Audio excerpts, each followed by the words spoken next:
नमस्कार, आप देख रहे हैं पुलिस महानगर। तो आइए शुरुआत करते हैं आज की कुछ खास खबरों से। महाराष्ट्र विधान परिषद की 9 सीटों के लिए नियमित चुनाव और 1 सीट के लिए उपचुनाव आयोजित किए जाने को लेकर हलचल तेज हो गई है। भारत निर्वाचन आयोग ने इस चुनाव को लेकर कार्यक्रम घोषित कर दिया है। 10 सीटों के लिए 12 मई को वोटिंग होगी। मतदान सुबह 9 बजे से शाम 4 बजे तक चलेगा और उसी दिन परिणाम भी घोषित किए जाएंगे।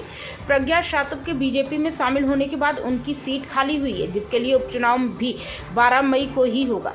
प्रज्ञा शातव कांग्रेस से दिवंगत नेता राजीव शातव की पत्नी है। कांग्रेस से इस्तीफा देने के बाद प्रज्ञा शातव बीजेपी में शामिल हुई थी। उनका कार्यकाल 27 जुलाई 2030 तक था। इस उपचुनाव में महायुति की जीत लगभग तय मानी जा रही है। बीजेपी की ओर से फिर से प्रज्ञा शातव को उम्मीदवार बनाए जाने की संभावना है।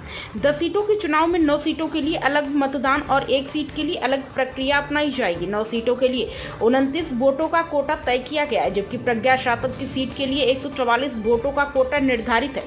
अगर बारामती और राहुरी विधानसभा उपचुनाव के विजेता मतदान करते हैं तो यह कोटा 145 तक पहुंच सकता है। महाराष्ट्र कांग्रेस के अध्यक्ष हर्षवर्धन श्रृंगाल ने कहा कि राज्यसभा चुनाव के समय इस विषय पर चर्चा हुई थी। यदि उद्धव ठाकरे फिर विधान परिषद में जाते हैं तो कांग्रेस उनका समर्थन करेगी, लेकिन अगर कोई अन्य प्रस्ताव आता है तो उस पर चर्चा की आवश्यकता हो सकती है। उन्होंने आगे कहा कि शातव की सीट पहले कांग्रेस की थी। देवेंद्र फडणवीस ने उस समय राजनीतिक मर्यादा की बात कही थी और अब कांग्रेस ने उसे स्वीकार भी किया था। इसलिए अब राजीव शातव की जो सीट है उसे भी उस राजनीतिक परंपरा के तहत कांग्रेस को दिया जाना चाहिए।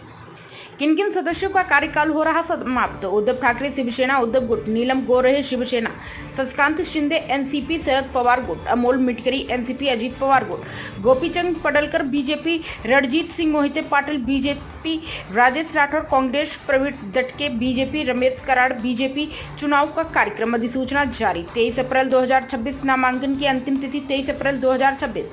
नामांकन की जांच 2 मई 2026। नाम वापस लेने की अंतिम तिथि 4 मई 2026। मतदान 12 मई 2026 सुबह 9 बजे से शाम 4 बजे तक। अब तक की खबरों में बस इतना ही।